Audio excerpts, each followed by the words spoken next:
Bukod sa mga kaalyadong senador na mga Duterte, inamin ni Presidential Sister at Senator Amy Marcos na maging mga kaalyadong mambabatas ng kasulukuyang administrasyon ay gusto nilang mabasura ang impeachment case laban kay Vice President Sara Duterte. Report mula kay Mean Cordera.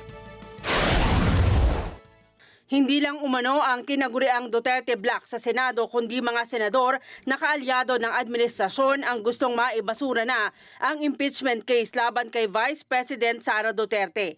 Yan ang inamin ni Senator Amy Marcos matapos ipaikot ni Senador Ronald Bato de la Rosa ang resolusyon na humihiling na tuluyan ng i-dismiss ng Senado ang nakapending na reklamo laban sa Vice Presidente. Naniniwala si Marcos na may ilang senador na ganito rin ang gusto pero tumanggi siyang pangalanan ang mga mambabatas.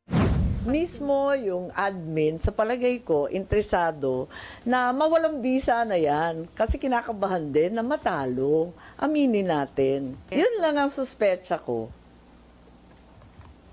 So, ano yun, ma'am? Basta na lang yung... Di ba mas mahirap, mas nakakahiya kapag nagkaroon ng paglilitis at matalo? Akin lamang, ang duda ko, hindi lamang ang sinasabi o tinatawag na mga Duterte ang interesado sa pag-dismiss. Ang pakiramdam ko, mismo ang administrasyon ay may mga grupo na nagsasabi na wag nang ituloy at baka mapahiya lang sa numero.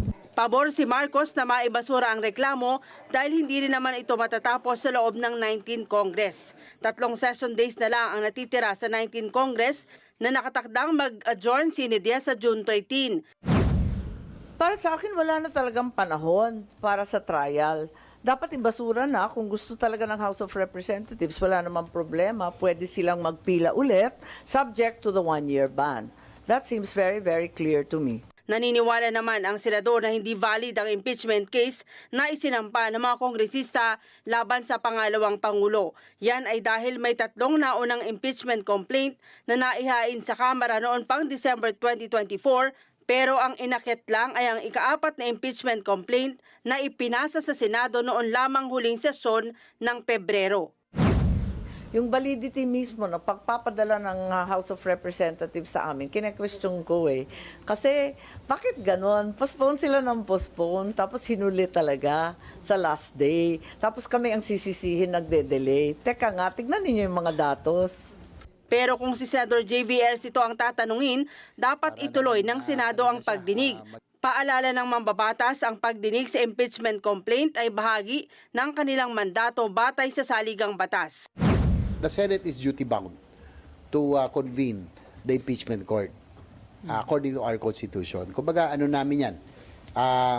Responsibilidad po namin yan. Sa personal niyang pananaw, ayaw niya sa impeachment dahil malinaw na politically motivated ang kaso at maraming problemang mas dapat unahin ang mga lider ng bansa. Pero ngayong nakahain ng impeachment case, dapat daw talaga itong harapin ng Senado. Ako hindi pabor that time na sinabi ko kasi nga, ang dami nating pressing problems. Ang dami nating kailangan habulin. But in case, eto na, talaga namang itutuloy naman itong impeachment whether we like it or not. As I mentioned, we are duty-bound. Sana matapos agad. So we can, whatever the decision is, whatever the verdict is, I hope we can go back to our normalcy as soon as possible. Mahaba-haba at marami-rami tayong habulin. Idinepensa naman ni Ercito ang liderato ng Senado sa mga batikos na dinidelay at dinidribble ang impeachment dahilan kaya hanggang ngayon hindi umuusad sa Senado. Kasalanan niya ito ng Kamara dahil sila mismo hindi agad ipinasa sa Senado ang articles of impeachment. Sa ngayon ang malinaw niya ang 20th Congress na ang magdedesisyon kung itutuloy ang impeachment trial o hindi. I'm not defending the leadership or the Senate. No? Unang-una, pinasa ng House of Representatives yan. Kailan ba nila pinasa yan? Last day. 5 o'clock. We adjourned at 7. Diba? 5 o'clock, talagang last minute din. They had all the time since December. Sana pinasa nila kaagad so that we would have the time. So hindi lang, wag naman sana, not defending the Senate, but I'm just stating the facts na sana Kung pinasal na mas maaga, baka mas maaga rin na simulan.